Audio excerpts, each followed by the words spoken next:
Phone tapping అనేది లీగల్గానే జరగాలి. Okay. ఇల్లీగల్గా జరగడానికి లేదు. ఓకే. ఇక్కడ పోలీస్ వాళ్ళు ఇన్వాల్వ్ అయ్యారు, అంటే పోలీస్ అఫీషియల్స్. ఓకే.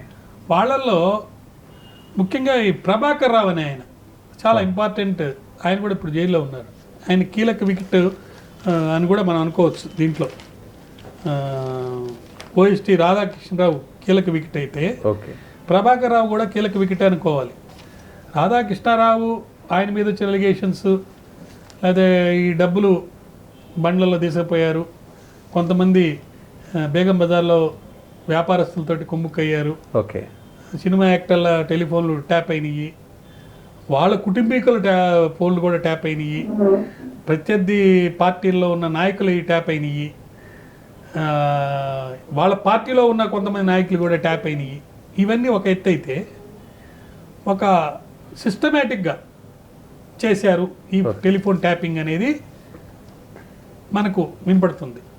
అది కూడా ఒక స్టాఫ్, అలాటెడ్ స్టాఫ్, వాళ్ళు ఏం చేస్తున్నారో వాళ్ళకి తెలుసో తెలియదో కానీ పైనుంచి కొన్ని ఇన్స్ట్రక్షన్స్ మీద చేసినట్టుగా మనకు కనబడుతుంది. ఓకే.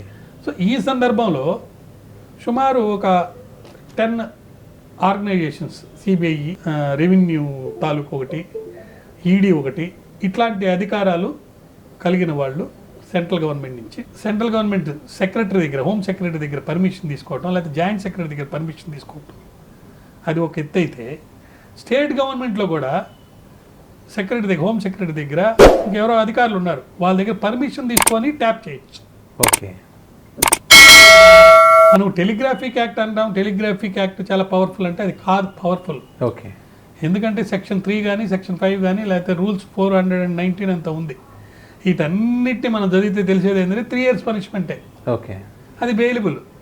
కాబట్టి ఈ పర్టికులర్ కేసులో ఎందుకు ఇంత ఇంపార్టెన్స్ జరిగిందంటే 409 అనే ఒక ఐపీసీ సెక్షన్ పెట్టారు. ఓకే.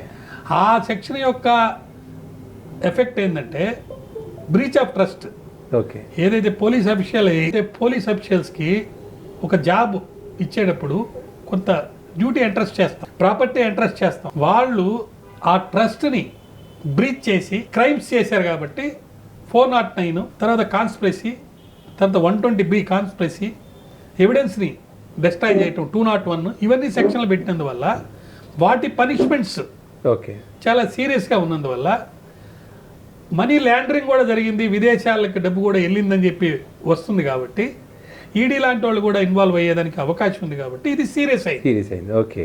సో ఆ సందర్భంలో మీరు అడిగిన ప్రశ్న లీగలైజ్డ్గా చేశారా అని అంటే, ఒక ప్రముఖ దినపత్రికలో ఏం రాశారంటే, స్పెషల్ ఇంటెలిజెన్స్ బ్రాంచ్ ఎస్ఐబి హైదరాబాద్లో ఈ దానికి ఒక ప్రిమిసెస్ ఉంటే దాంట్లో పోలీస్ ఆఫీసులు అందరూ కలిసి చేశారని అంటున్నారు.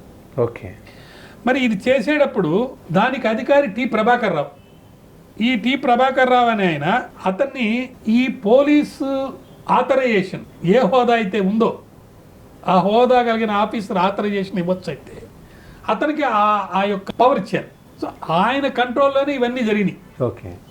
సో ఆయన కంట్రోల్లో ఇవి జరిగింది కాబట్టి, ఆయనకి పవర్స్ ఉన్నాయి కాబట్టి ఇది లీగల్గా జరిగిందా అనే క్వశ్చన్ అనేది వచ్చింది. అయితే ఈ ప్రభాకర్ రావు అనే ఆయన రిటైర్ అయిపోయాడు. రిటైర్ అయిన తర్వాత ఇచ్చారు, ఐజీపీగా ఆయన పనిచేశారు ఎస్ఐబిలో. ఆ పవర్ కలిగిన అధికారి, అంటే ఆ ఐజీపీ పోస్ట్ ఉన్న ఆయన వర్కింగ్లో ఉంటే ఆయనకి పర్మిషన్ ఇచ్చే అధికారం ఉంది. ఓకే. అయితే ఆయన రిటైర్ అయిపోయిన తర్వాత ఆయనకి ఏం పోస్ట్ ఇచ్చారంటే chief of operation with SIB మరియు additional charge of IGP intelligence, ఈ 2 ఇచ్చారు. 2021లో 3 సంవత్సరాలు ఎక్స్టెన్షన్ ఇచ్చారు ఆయనకి రిటైర్ అయిపోయిన తర్వాత. ఈ పవర్లో ఉన్న వ్యక్తి యొక్క ఆధ్వర్యంలో ఓరల్గా చెప్పని లేకపోతే రిటర్న్ ఇన్స్ట్రక్షన్స్ ఇచ్చినవి చేశాడు కాబట్టి ఈ యొక్క ఫోన్ ట్యాపింగ్ అంటే ఏం లేదండి, ఒక మైక్రోఫోన్ని మీరు మాట్లాడే ఫోన్ లైన్లోకి ఇన్సర్ట్ చేసి పంపిస్తారు. ఓకే. ఈ మైక్రోఫోను మొత్తం వింటుంటుంది. ఓకే. హ్యాకింగ్ అంటే అది వేరు. హ్యాకింగ్ అంటే హ్యాకింగ్లో వీడియోస్, ఆడియోస్, ఫోటోలు ఇవన్నిటి మన ఫోన్లోకి ఏదో ఒక వాట్సాప్ లాంటి యాప్ల ద్వారా లోపలికి వస్తాడు.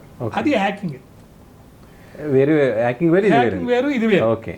సో ఇక్కడ ఫోన్ ట్యాపింగే జరిగిందనేది వీళ్ళు అంటున్నారు. ఫోన్ ట్యాపింగే జరిగిందా, హ్యాకింగ్ కూడా జరిగిందా లేదనేది ఇన్వెస్టిగేషన్ అనేది చేయాలి. ఓకే, నేనేమంటానంటే పోలీస్ అధికారులు పర్మిషన్ తీసుకున్నా పర్మిషన్ తీసుకోకపోయినా కూడా ఇది లీగలే.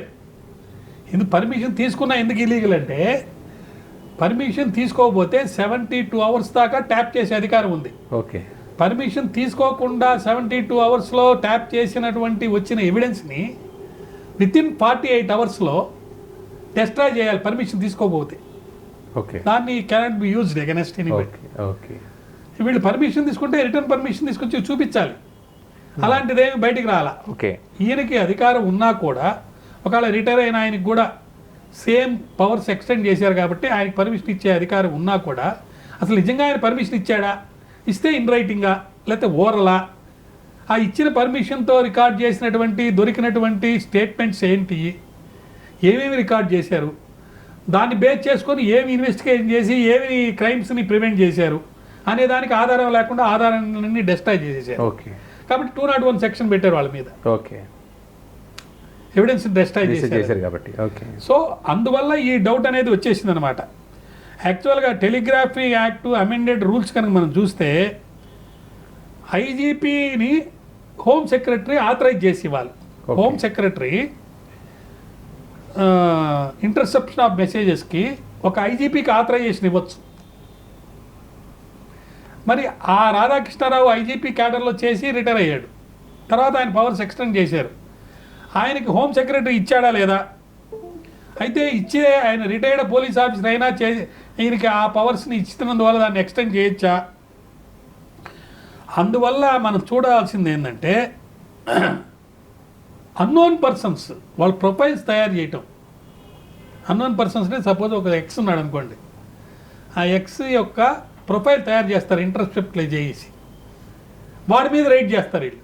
ఓకే, ఫోన్ ట్యాపింగ్ చేసేస్తారు. వాడు ఏ ట్రాన్సాక్షన్లో ఇన్వాల్వ్ అయ్యారో అన్నిట్లోకి వెళ్ళిపోయి వాడితో మాట్లాడతారు. ఇగో ఇవన్నీ నువ్వు చేసావు ఏంటి కదా, ఓకే, దాంట్లో కొంత డబ్బు వచ్చింది అనుకోండి ఫర్ ఎగ్జాంపుల్, అది రికార్డెడ్గా తీసుకెళ్ళి గవర్నమెంట్కి కట్టరు. ఓకే, అలిగేషన్ చెప్తున్నాను. కట్టకుండా కొంత వీళ్ళు కొంత పైన వాళ్ళు అట్లా తీసుకున్నారనేది వాళ్ళ మీద అలిగేషన్. ఓకే, దాని యొక్క రిజల్ట్ ఏంటి, ఏం జరిగింది అనేది మనం చూడాలి. కాబట్టి ఇప్పుడు తెలంగాణ రాష్ట్ర ప్రభుత్వం మీద ఒక బాధ్యత ఏంటంటే అసలు ఈ ప్రభాకర్ రావు అనే ఆయన్ని ఎవరు ఎక్స్టెన్షన్ ఇచ్చారు, ఓకే, ఆ ఫైల్ ఎలా మూవ్ అయింది, ఆ మూవ్ అయిన ఫైల్లో ఎవరి ప్రోద్బలం వల్ల ఇతనికి ఎక్స్టెన్షన్ ఇచ్చి ఇతని ద్వారా ఈ phone tapping or intercept of messages జరిగినాయి అనేది తేలాలి.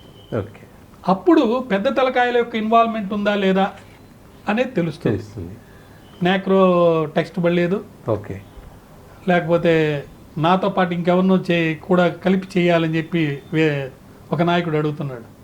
అయితే 2014 నుంచి కాదు, 2004 నుంచి, అప్పుడు కిరణ్ కుమార్ రెడ్డి ఉన్నప్పుడు కొంతమంది బట్టి విక్రమార్క లాంటి వాళ్ళు నా ఫోన్ ట్యాప్ చేశారని అన్నారు కాబట్టి అప్పటి నుంచి అడగండి అని రకరకాల వాదనలు వస్తున్నాయి. కానీ ప్రస్తుతం ముఖ్యంగా ముందు తెలియాల్సింది ఏంటంటే లీగల్గా జరిగిందా ఇల్లీగల్గా జరిగిందా. లీగల్గా జరిగితే ఈ ప్రభాకర్ రావుకి ఎవరు ఎక్స్టెన్షన్ ఇచ్చారు 3 years, ఇస్తే ఆ ఫైలు రూల్స్ ప్రకారం మూవ్ అయిందా లేదా అనేది చాలా ముఖ్యమైన విషయం అనమాట. ఇప్పుడు సెంట్రల్ గవర్నమెంట్ కానీ స్టేట్ గవర్నమెంట్ కానీ section 5 of Indian telegraphic act rules ప్రకారము ఒక్కొక్క అథారిటీని ఇచ్చారు ఎవరెవరని. ఆ అథారిటీస్లోకి ఈ రిటైర్డ్ ఆఫీసర్ లేడు. కానీ రిటైర్డ్ ఆఫీసర్కి పవర్లో ఉన్న ఆఫీసర్కి ఉన్న పవర్స్ అని ఇచ్చారు వీళ్ళు. అది లీగలా అనేది కూడా తిట్లు తేలా. సో 419 కనుక మనం చూస్తే ఒక ఆర్డర్ అనేది కంపల్సరీ రిటర్న్ ఆర్డరే, ఓరల్ ఆర్డర్ లేదు. ఎవరెవరు ఇవ్వచ్చు అంటే secretary to central government, or ministry of government of India, ministry of home అఫైర్స్లో centre, secretary to state government in charge of home department. కొన్ని సందర్భాల్లో ఈ హోమ్ సెక్రటరీ ఇతర ఆఫీసర్లని not below the rank of ఐజీపీకి ఆథరైజేషన్ ఇవ్వచ్చు. సో హోమ్ సెక్రటరీ లెవెల్లో నుంచి ఆథరైజేషన్ ఇచ్చుంటే సో హోమ్ మినిస్టర్ కూడా ఇన్వాల్వ్డే. ఎందుకంటే ఆయన నాలెడ్జ్లో లేకుండా, ఆయన నోటీసులో లేకుండా హోమ్ సెక్రటరీ ఇవ్వడు. అవును. సెంట్రల్ గవర్నమెంట్ నుంచి అయితే వీళ్ళకి ఇవ్వలేదు. కాబట్టి స్టేట్ గవర్నమెంట్లో అప్పుడున్న హోమ్ సెక్రటరీ ఎవరు, రిలవెంట్ పీరియడ్లో Okay. 2011లో 3 ఏళ్ళు ఎక్స్టెన్షన్ ఇచ్చారు కాబట్టి అప్పుడున్న హోమ్ మినిస్టర్ ఎవరు, ఆ 3 ఏళ్లలో జరిగిన భాగవతం అంతా ఏంటి అనేది విచారణ జరగాలి.